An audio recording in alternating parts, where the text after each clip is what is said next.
body scanners, QR codes and health passes. As news spread that 2 cases of Nipah virus had been found in India, authorities at the Pakistan border and in 6 countries' airports imposed measures reminiscent of the COVID pandemic. Far from being put off, some travellers were relieved by the added security. Of course, we're all afraid of all the viruses, especially after Corona. Everything is going to change and we lost so much people. So we think we should be very careful about these kind of diseases. Often spread by fruit bats with a fatality rate between 40 and 75%, authorities have learned to take outbreaks of Nipah virus extremely seriously. Most worrying for those exposed, there is no vaccine or treatment available.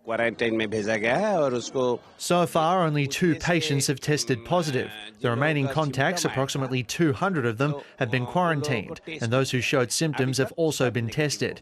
Apart from these 2 patients, no one else has tested positive yet. Experts say Nipah has inconsistent symptoms that may mask the true number of cases, with small-scale outbreaks not uncommon in the region and usually stopped by the difficulty of human-to-human transmission.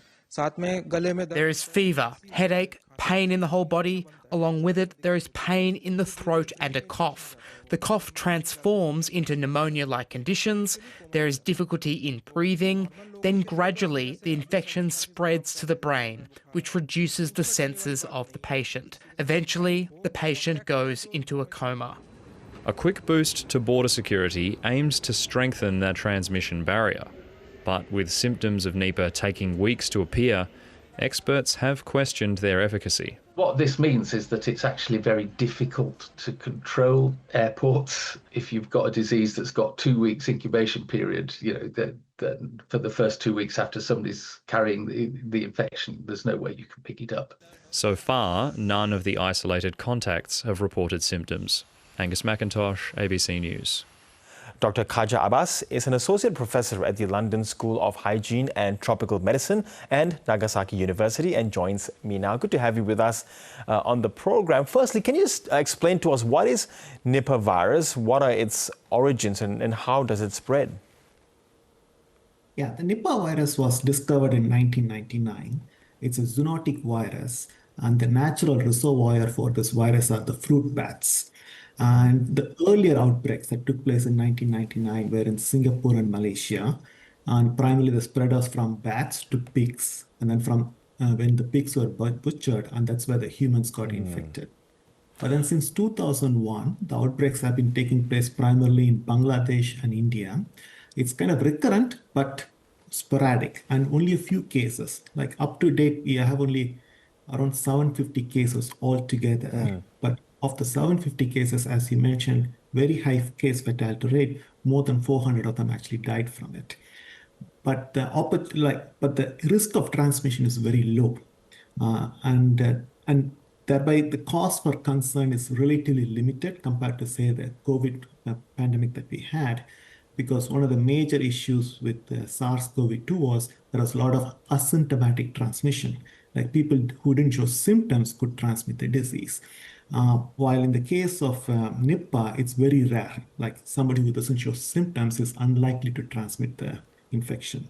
So once you are able to take care of symptomatic patients, and then you stop potential transmission from those patients to other, to their contacts, then primarily the outbreak pretty much ends out there. Yeah. Yes, and then what symptoms do people who contract Nipah virus suffer from?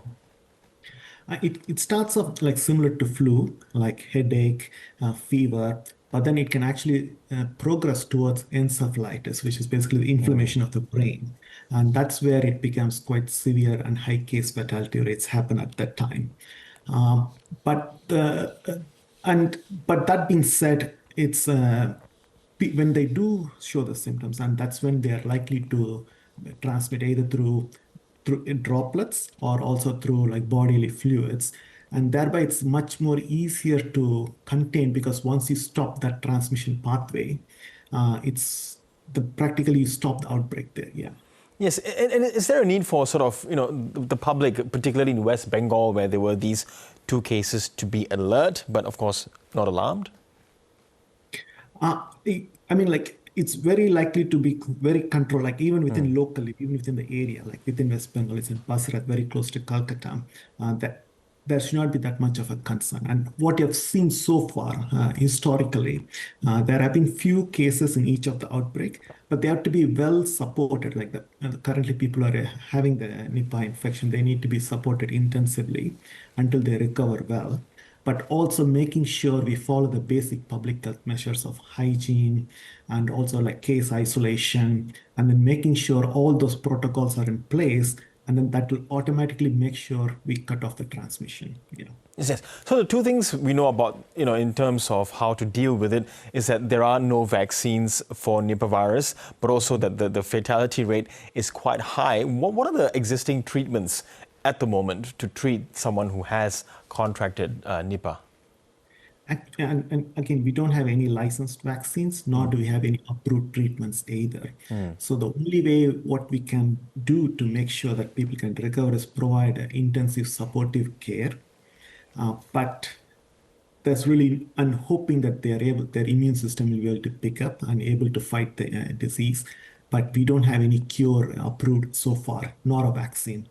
Yes, and we've seen pictures earlier of airports in Hong Kong, Singapore, Malaysia doing screenings of passengers. Are authorities and people more cautious about reports of viruses out there, even a small outbreak like Nipah in this instance, because we've had that pandemic a few years ago?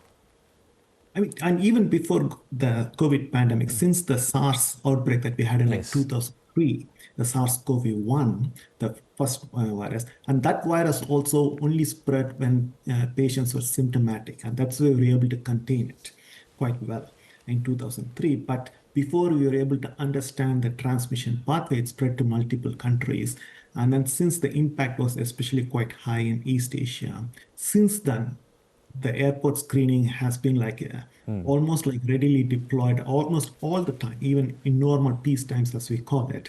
And then, of course, the screening becomes even more heightened when there are outbreaks occurring in nearby countries. Yeah.